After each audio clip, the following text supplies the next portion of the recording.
Welcome back to Biocourse. I'm Edie, and today we are going to study about genetics and some terminologies related to genetics like DNA, chromosomes, genes, and etc.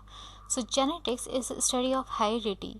अब पढ़ लेते हैं कि heredity क्या होता है, because genetics को समझने के लिए हमें हेरिडिटी को समझना ज़रूरी। तो heredity is a biological process where by a parent passes certain genes on to their children और offspring.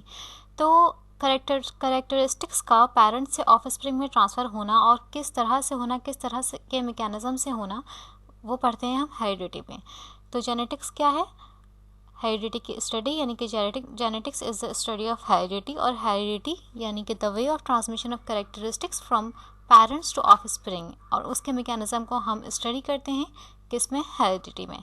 So every child inherits genes from both of their biological parents and these genes in turn express specific traits.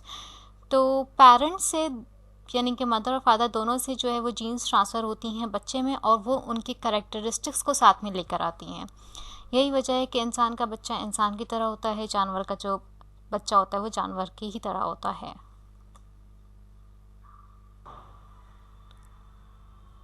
So now we are going to study about genes. Genes is a unit of inheritance, which means characteristics are transferred from parents to offspring through genes.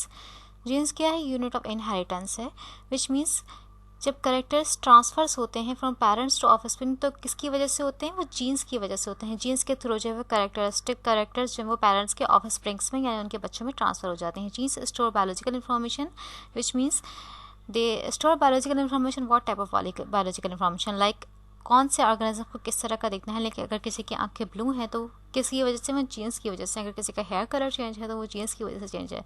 So biological definition में क्या है कि gene is the sequence of DNA which encodes for the protein synthesis और RNA और gene product, यानी कि ये DNA का एक सीक्वेंस है जो कि प्रोटीन बना रहा होता है।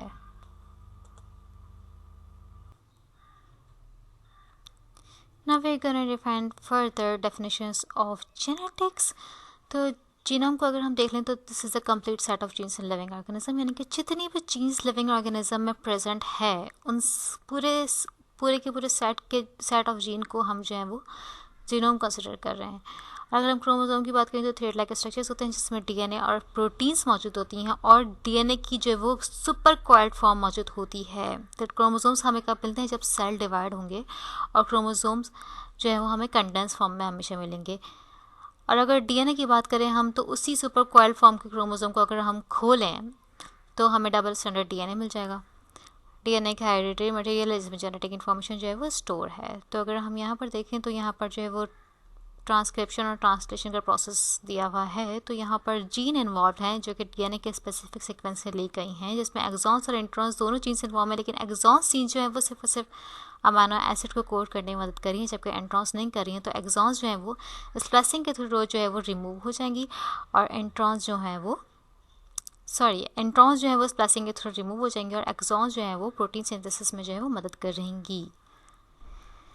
अगर हम यहाँ पर देखते हैं तो अगर लिविंग ऑर्गेनिजम्स की बात की जाए तो लिविंग ऑर्गेनिजम्स जो है वो सेल से मिलकर बनी है। तो जितने भी जानदार चीज़ें वो सेल से मिलकर बनी है। और अगर हम एक सेल को बाहर निकल कर देखते हैं तो हमें सेल के अंदर मिलता है न्यूक्लियस के अंदर जो है क्रोमोसोम्स होते हैं, लेकिन क्रोमोसोम्स अपने कंडेंस फॉर्म में नहीं होते। जब सेल डिवाइड होता है तो कंडेंस फॉर्म में आ जाते हैं। और अगर हम कंडेंस क्रोमोसोम को देखा जाए तो ये थ्रेड लाइक स्ट्रक्चर्स होते हैं इस तरह से, और बेसिकली टोटल 23 पेयर्स होते हैं, 46 जो है क्रोमोसोम्स ह्यूमन में पाए जाते हैं। और हर डिफरेंट ऑर्गेनिज्म में डिफरेंट स्पीशीज़ में जो है वो डिफरेंट क्रोमोसोम्स की तादाद होती है।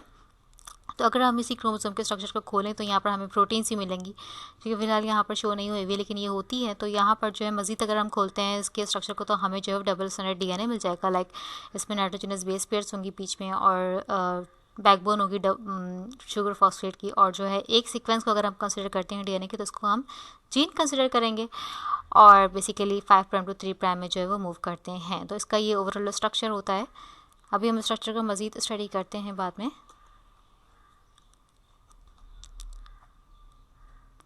तो ये तो हो गया हमारे पास डीएनए का स्ट्रक्चर। ये हमें इस तरह से कुछ दिखता है, लाइक लैडर की तरह ये दिखता है, बिल्कुल ही जिगजैग फॉर्म में। और ये 2 स्ट्रैंड्स है, अगर हम इन 2 स्ट्रैंड्स को खोल देंगे ना तो हमें फिर न्यूक्लियर नाइट्रोजनस बेसिस जो है वो क्लियर कट दिखेंगी। लाइक अगर हम इस स्ट्रैंड को खोल दें तो ये बेसिकली मॉलिक्यूलर स्ट्रक्चर दिया हुआ है। यहाँ पर ये फॉस्फेट के जो है वो बैकबोन है, नाइट्रोजनस की बैकबोन है। बीच में हमारे पास क्या है? नाइट्रोजनस बेसिस दी हुई हैं। Like purine and pyrimidine. Purine में कौन कौन से आ जाती हैं, एडेनिन, ग्वानिन, और पैरामिडीन में साइटोसिन एंड थायमिन। डीएनए के केसेस में, यूरेसिल जो है वो आरएनए के केसेस में हमें दिखेंगी। तो डीएनए में हमारे पास क्या होता है, न्यूक्लियोटाइड होते हैं, यानी कि मोनोमेरिक यूनिट जो डीएनए का होता है वो न्यूक्लियोटाइड होता है। तो काफ़ी सारे न्यूक्लियोटाइड के जो मोनोमर्स होते हैं वो डीएनए बना रहे थे। तो अगर हम एक न्यूक्लियोटाइड को देखते हैं तो हमारे पास 3 कंपोनेंट्स होते हैं जो कि लाजमी तौर पर पाए जाते हैं, लाइक फॉस्फेट ग्रुप, शुगर और नाइट्रोजनस बेस। तो अब हम इस स्ट्रक्चर को समझने की ट्राई करते हैं। लाइक हमारे पास जो है डीएनए में 2 स्ट्रैंड्स होते हैं, दोनों स्ट्रैंड से वो एंटी पैरेलल मूव कर होते हैं, यानी कि एक स्ट्रैंड जो होता है वो 5 प्राइम टू 3 प्राइम मूव कर होता है, दूसरा strand 3 prime to 5 prime move कर होता है। यहाँ पर हम देख लेंगे यहाँ पर 5 प्राइम है और दूसरी तरफ 3 प्राइम है, तो उसका अपोजिट स्ट्रैंड जो होगा वो 3 प्राइम टू 5 प्राइम मूव कर रहा होगा। ओके, तो यहाँ पर जो है नाइट्रोजनस बेसिस प्रेजेंट है, लाइक उनके बीच में हाइड्रोजन बॉन्ड्स प्रेजेंट हैं। एडेनिन थायमिन के बीच में हाइड्रोजन बॉन्ड जो है डबल बॉन्डिंग होगी, और ग्वानिन और साइटोसिन में जो ट्रिपल बॉन्डिंग होगी। ये हमेशा से स्पेसिफिक सीक्वेंसिंग होगी। लाइक अगर थायमिन होगा तो थायमिन के सामने हमेशा जो है वो एडेनिन लगेगा, और ग्वानिन होगा तो उसके सामने जो है उसका एंटी पैरेलल स्ट्रैंड में हमेशा जो है वो साइटोसिन लगेगा। तो ये एक बात हो गई। और दूसरी बात ये कि जो शुगर फॉस्फेट की जो बैकबोन है, तो उसमें जो अगर हम शुगर देखें तो शुगर में जो 5 कार्बन शुगर है, इसमें कार्बन नंबर 1 पर जो है वो नाइट्रोजनस बेस अटैच है, और कार्बन नंबर 3 और 5 पर जो है दोनों जगह फॉस्फेट ग्रुप अटैच होते हैं। तो इसी तरह जो है ये एक बेसिकली बैकबोन बना रहे होते हैं। तो ये ओवरऑल स्ट्रक्चर बन गया डीएनए का।